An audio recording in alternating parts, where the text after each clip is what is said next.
నన్ను గురించి సాక్ష్యం ఇస్తున్నవి అన్నాడు. వీటిని పరిశోధించండి, అవి నన్ను గురించి సాక్ష్యం ఇస్తుందని, యేసుక్రీస్తు వారు గురించి సాక్ష్యం ఇస్తుందని మనకు యోహాను సువార్తలో యోహాను గారు తెలియజేస్తున్నారు. కాబట్టి ఆ సాక్ష్యం ఏమి? ఆ లేఖనాలు యేసుక్రీస్తు గురించి సాక్ష్యం ఇస్తున్నాయా, లేకుంటే యేసుక్రీస్తు అయిన వాక్యమా, లేకుంటే నిత్య జీవం లేఖనాల్లో లేదా, లేఖనాలు చూపించే క్రీస్తునందు ఉందా? ఇది మనం ప్రశ్నించుకోవాలి. లేఖనమందు క్రీస్తు ఉన్నాడా, లేకుంటే క్రీస్తే లేఖనమై ఉన్నాడా? ఎందుకంటే ఈరోజు చాలామంది ఏమంటారంటే యేసుక్రీస్తే లేఖనం, అంటే యేసుక్రీస్తే వాక్కు. యేసుక్రీస్తుకు వాక్కు ఇవ్వబడింది ఎవరి ద్వారా? దేవుని ద్వారా. సో అయితే ఈ వాక్కుని మనకు ముందుగా ఎవరన్నా తెలియజేశారా? ఆ లేఖనాల ద్వారా ఎవరన్నా మనకు పాత నిబంధనలో ఎవరు తెలియజేశారనేది మనము పోయిన గత వారం మీకు చెప్పాను. సో మోషే ద్వారా దేవుడు తెలియపరిచాడు మనకు. సో అదే మాటను లూకా గారు కూడా మనకు తెలియపరుస్తున్నాడు. లూకా సువార్త 24వ అధ్యాయము 44వ వచనం మనం బాగా చదవాలి. అంతటా ఆయన మోషే ధర్మశాస్త్రంలోని ప్రవక్తల గ్రంథంలోను కీర్తనలోను నన్ను గూర్చి రాయబడిన అన్నియు నెరవేరాలని నేను మీ యొద్ద ఉండినప్పుడు మీతో చెప్పిన మాటలు నెరవేరినవని వారితో చెప్పాను. ఎవరితో చెప్పాడు?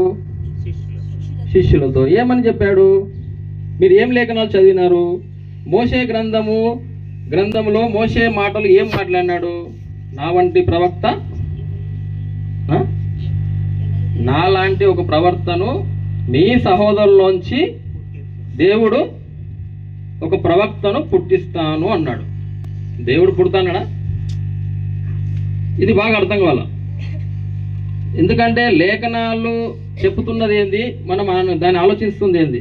పాత నిబంధనలు అంతా యేసుక్రీస్తు శ్రమ పడతాడు మరియు పునరుత్థానం చెందుతాడు అని దాని గురించి రాయబడింది.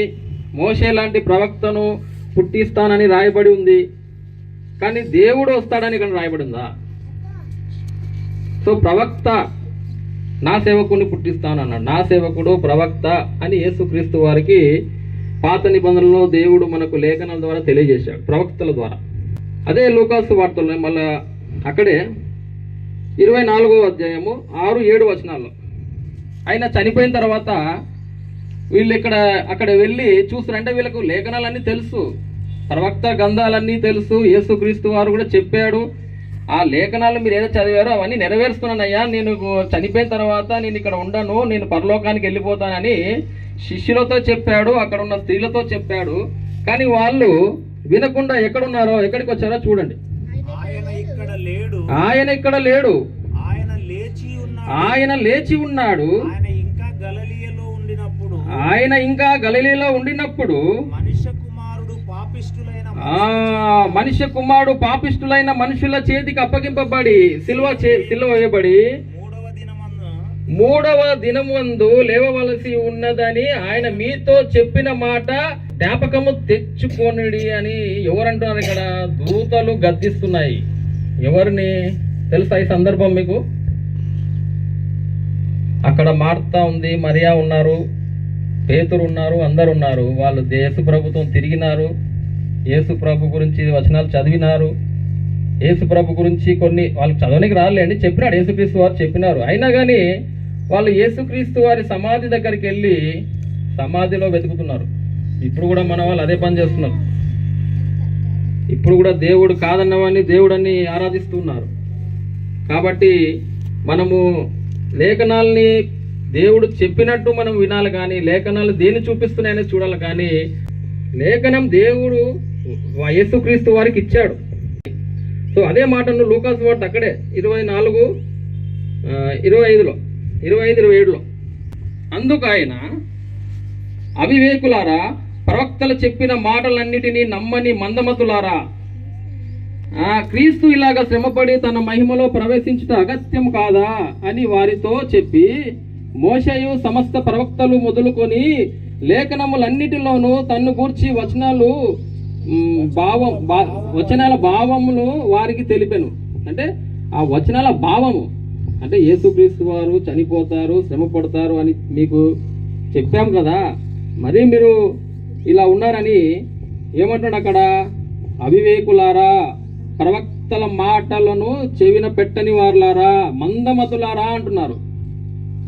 ఎందుకంటున్నాడు అంటే ఈ మాట, ఎంతగా దేవుడు చెప్పుకుంటూ వచ్చినా కానీ ఈ జనాలు ఎలా ఉన్నారంటే, వాళ్ళు మోషేని నమ్మారు కదా, మోషే మాటలను నమ్మినారు కదా, మోషే ద్వారా ధర్మశాస్త్రం వచ్చిందని నమ్మారు కదా. ఈనాడు అందరూ నమ్ముతారు మోషేని, ఎందుకంటే ముస్లిమ్స్ నమ్ముతారు, చాలా మటుకు క్రిస్టియన్స్ నమ్ముతారు, యూదులు నమ్ముతారు, కొద్ది గొప్ప హైందవులు కూడా తెలుసు మోషే అంట కదా అని. కాబట్టి అదే మోషే మాటల్లో చూద్దాం మనము. ద్వితీయోపదేశ కాండము 18వ వచనము, 18వ అధ్యాయము 17-18 వచనాలు.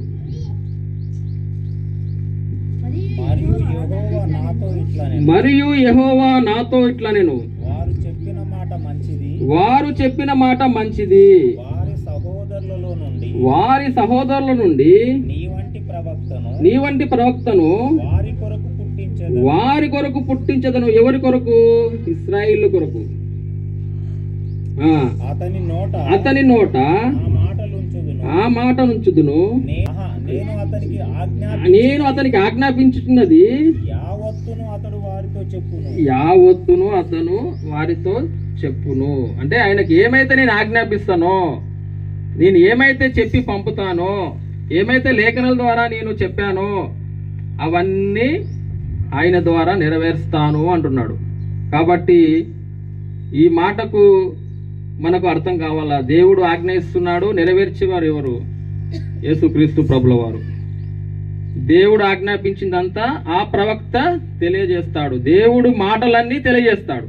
ఈ మాట యేసుక్రీస్తు వారు కూడా మనకు చెప్పారు, నేను మాట్లాడుతున్న మాటలు నావి కావు, నన్ను పంపిన తండ్రివే. అంటే మీకు పొడి మాటలుగా చెప్తున్నాను.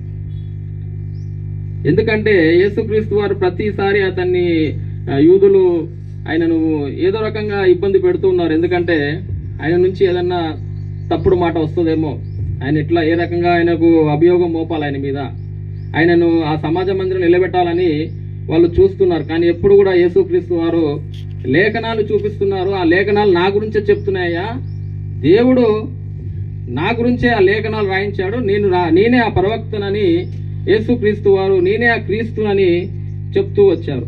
సో అలాగే మనకు పెద్ద ప్రవక్త అయిన యెషయా గారు కూడా చెప్పారు ఆ మాట. యెషయా గ్రంథం 11వ అధ్యాయము,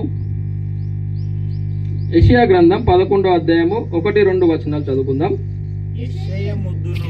యెషయా మొద్దు నుండి చిగురు పుట్టును, వాని వేరుల నుండి అంకురము ఎదిగి ఫలించును. యెహోవా ఆత్మ జ్ఞాన వివేకములకు ఆధారమగు ఆత్మ, ఆలోచన బలములకు ఆధారమగు ఆత్మ, తెలివి యెహోవా ఎడల భయభక్తులు పుట్టించు ఆత్మ అతని మీద నిలుచును.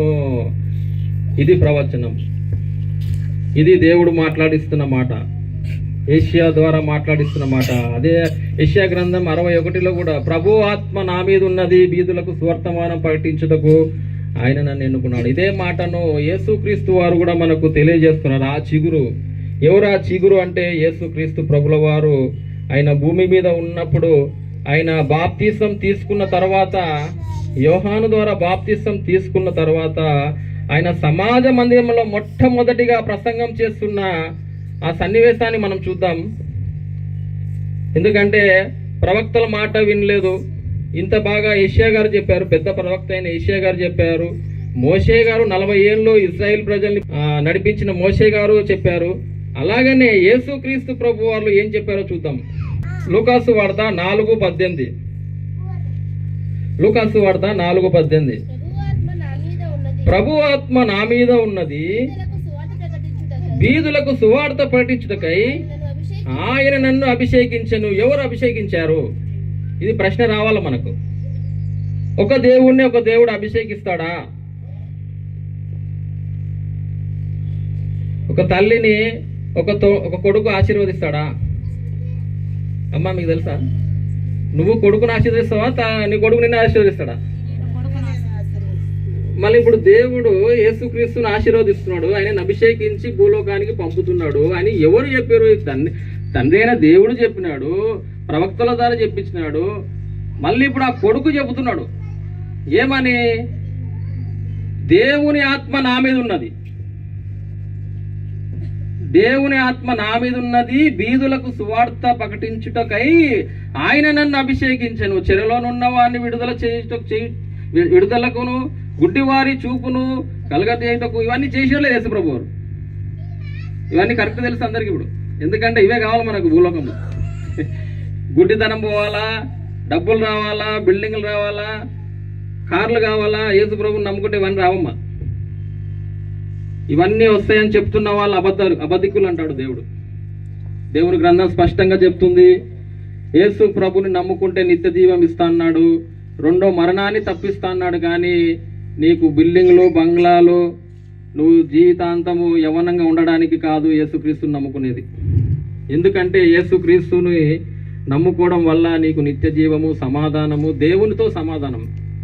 దేవునికి మనకు మధ్యవర్తిగా ఆయన ఉన్నాడు కాబట్టి మనము డైరెక్ట్ దేవుని చూద్దాం. ఇంతవరకు అన్న చెప్పినట్టు ఆయన పరిశుద్ధుడు, ఆయనను దూతలే చూడలేవు. ఆ దూతలే మొఖాలు కప్పుకుంటున్నాయి, కాళ్ళు కప్పుకుంటున్నాయి తన రెక్కల ద్వారా. మనుషులు మనం ఎలా చూడగలం? దేవుని చూసినా అని చెప్పినవాడు అబద్ధికుడు. బైబుల్ చెప్పట్లేదు అట్లా. బైబుల్ ఎవరు ఎప్పుడు కానీ దేవుడు భూలోకానికి వస్తానని ఎక్కడ చెప్పలేదు. చెప్పని దాన్ని మనం నమ్మి నరకానికి పోవడం ఎందుకు? యేసుక్రీస్తుని తన కుమారుణ్ణి పంపుతాన్నాడు, ఆ కుమారుని ద్వారా రక్షిస్తాన్నాడు. కానీ ఆయన రక్షకునిగా నియమించాడు దేవుడు, అది ఆయనే చెప్పాడు. యేసుక్రీస్తు వారు చెప్పారు, నన్ను ఈ లోక రక్షకునిగా ఉండుటకు నన్ను అభిషేకించి దేవుడు పంపాడని చెప్పాడు. తండ్రి యోహాను వార్త ఆ మాట చూద్దాం. ఒక మాట అది, అంటే మోషే మాటల్లో వినలే కాబట్టి 8వ అధ్యాయం 54 అందుకు యేసు నన్ను నేనే మహిమపరుచుకునేడలా నా మహిమ ఒట్టిదే, మా దేవుడని మీరు ఎవరిని గూర్చి, అంటే ఇక్కడ ఎవరి గురించి అంటుంటే ఇశ్రాయేల్ ప్రజలు ఎవరినైతే మీరు ఆరాధిస్తున్నారో, ఎవరైతే నా దేవుడు అంటున్నారో, ఎవరైతే మీరు మోషే గ్రంథాన్ని మీరు చదువుతూ మీరు మోషేని మీరు ఫాలో అవుతున్నా అంటున్నారో, మీరు ఎవరి గురించి చెప్తురో ఆ నా తండ్రి నన్ను మహిమపరుచుతున్నాడు. మీరు ఆయనను ఎరుగరు, నేను ఆయనను ఎరుగుదును. ఆయనను నేను ఎరుగుదునని చెప్పినడలా అబద్ధికుడు అవుతాను నేను లేకుండా. కాబట్టి ఆయనను దేవుడు పంపాడని మీరు ఏ దేవుడైతే నమ్ముతున్నారో ఆ నా దేవుడే నన్ను మహిమపరుస్తున్నాడని యేసుక్రీస్తు వారు చెప్తే ఆయన ఏం చేశారు వీళ్ళంతా? ఎందుకంటే వీళ్ళంతా భూరాజులు కలిసి ఏకమై దేవుడు అభిషేకించిన తన కుమారుని విరోధంగా నిలవబడిరి. దేవుడు అభిషేకించి పంపిన తన కుమారునికి విరోధముగా నిలవబడిరి అంటే భూరాజులు. కీర్తన గ్రంథం 2వ అధ్యాయము 3వ వచనం, భూరాజులు యెహోవాకును ఆయన అభిషేక్తునికి విరోధముగా నిలబడుచున్నారు. ఏలికలు ఏకీభవించి ఆలోచన చేస్తున్నారు. ఎందుకంటే కుట్ర పండుతున్నారు. ఏమైనా దేవుని కుమారుడు అంటున్నాడు, దేవుడై నన్ను మహిమపరుస్తున్నాడు అంటున్నాడు అని అక్కడ చెప్పుకుంది యేసుక్రీస్తు వారు. దేవుడు నన్ను మహిమపరుస్తున్నాడు, నేను దేవుడు అని చెప్పలేదు. ఇప్పుడు చాలామంది ఏం చెప్తారంటే యేసుక్రీస్తు వారిని కొట్టడానికి కారణము, చంపడానికి కారణము ఆయన దేవునితో సమానంగా చేసుకున్నాడని, దేవుడు అని చెప్పుకున్నాడని కాదు. దేవుడు అని చెప్పుకోలేనా? దేవుని కుమారుడు, దేవుడు నా తండ్రి నన్ను అభిషేకిస్తున్నాడని చెప్తున్నాడు. కానీ నేను దేవుడు అని ఎక్కడ చెప్పలే. ఇది చాలా మటుకు మన బోధకులు చెప్తుంటారు. దేవుడు అని చెప్పుకున్నందుకే యూదులు కొట్టారని, యూదులు ఆయన మీద తిరగబడ్డారని. కానీ అది కాదు. భూరాజులు అంటే అక్కడున్న అధికారులు, ఆ పిలాతు. అపోస్తుల కార్యము, ఇదే పేతురు గారు చెప్తుంటారు చూడండి. అపోస్తుల కార్యము 4వ అధ్యాయము 27-28 వచనాలు. ఏవి జరగవలనని నీ హస్తమును, అంటే దేవుని హస్తం, నీ సంకల్పము ముందు నిర్ణయించెను, వాటన్నిటిని చేయుటకై నీవు అభిషేకించిన, ఎవరు అభిషేకించినారు? దేవుడు అభిషేకించిన, అంటే నీవు అభిషేకించిన క్రీస్తును నీ పరిశుద్ధ సేవకుడైన యేసునకు విరోధముగా హేరోదును, పొంతి పిలాతును, అన్య జనులతోనూ ఇశ్రాయేలు ప్రజలతోనూ ఈ పట్టణమందు నిజముగా కూడుకొనిది. చూశారా? ఈ సందర్భం మీకు అందరికీ తెలుసు. యేసుక్రీస్తును దేవుడు అభిషేకించి ఈ భూలోకానికి, అంటే ఆయన సంకల్పానికి నిశ్చయించుకొని ఈ లోకానికి పంపిస్తే ఈ భూరాజులు, అక్కడున్న పరిచయులు, శాస్త్రులు, పండితులు అని ధర్మశాస్త్రాన్ని తెలిసినామని చెప్పుకుంటూ అట్టివారే ఆ యొక్క జనముతో కలిసి యేసుక్రీస్తు అని ఏం చేశారు? సిలువ వేసి చంపారు. కాబట్టి ఇక్కడ చంపింది ఎవరిని, చనిపోయింది ఎవరు, పంపినవాడు ఎవరు అనేది ఈ లేఖనం అనేది ఏం నెరవేరుస్తుంది, లేఖనం అనేది ఏం చెప్తుంది అనేది మనకు అర్థం కావాలి. ఇప్పుడు అమ్మ అర్థమవుతుంది. అది పంపించింది తండ్రి, వచ్చినవాడు యేసుక్రీస్తు. ఆయనను అంగీకరించలేదు ఈ లోకంలో ఉన్న ప్రజలు.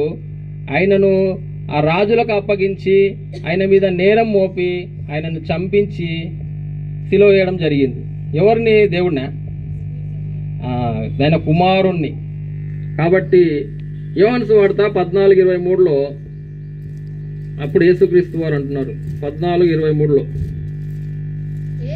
యేసు ఒకడు నన్ను ప్రేమించని యెడల వాడు నా మాట గైకొనును, అప్పుడు నా తండ్రి వానిని ప్రేమించును, మేము వాని యొద్దకు వచ్చి వాని యొద్ద నివాసము చేతుము. ఇక్కడ యేసుక్రీస్తు మాట ఎవరు విన్నారని? నివాసం చేయడానికి ఎవరు వినలేదు. కాబట్టి ఆనాడు యేసుక్రీస్తు వారిని ఆ విధంగా సిలువ వేయడం జరిగింది. 14:24 వచ్చింది. నన్ను ప్రేమింపని వాడు నా మాటలు గైకొనడు. మీరు వినుచున్న మాట నా మాట కాదు, నన్ను పంపిన తండ్రిదే. ఏమా మాట?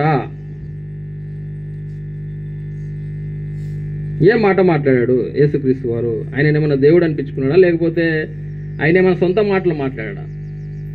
ఇది అపోస్తులు మనకు తెలియజేస్తున్న మంచి ఒక సాక్ష్యం. ఎందుకంటే ఆయన యోహాను గారు ఆయనను హత్తుకున్న మనిషి. ఆయన చేసిన క్రియలన్నీ చూసినవాడు. కాబట్టి నన్ను ప్రేమింపని వాడు నా మాటలు గైకొనడు. ఆయన ప్రేమించలేదు. పేతురు కూడా తప్పిపోయాడు లాస్ట్.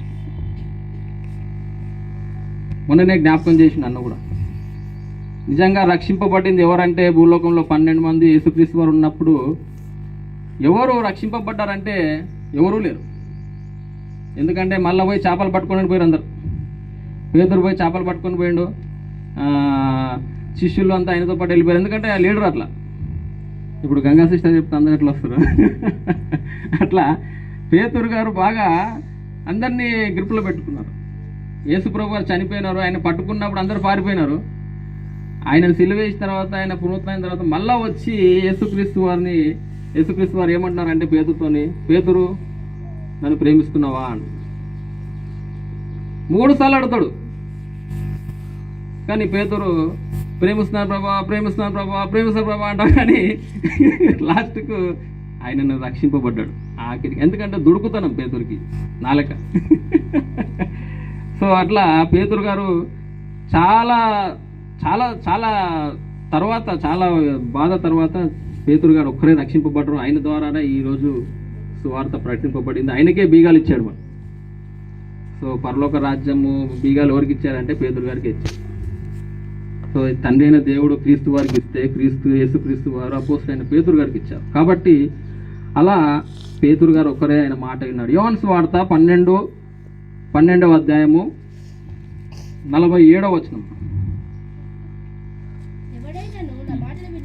ఎవడైనను నా మాటలు వినియు వాటిని గైకొనిన యెడల నేను అతనికి తీర్పు తీర్చను. నేను లోకమునకు తీర్పు తీర్చుటకు రాలేదు గాని లోకమును రక్షించుటకే వచ్చి తిని.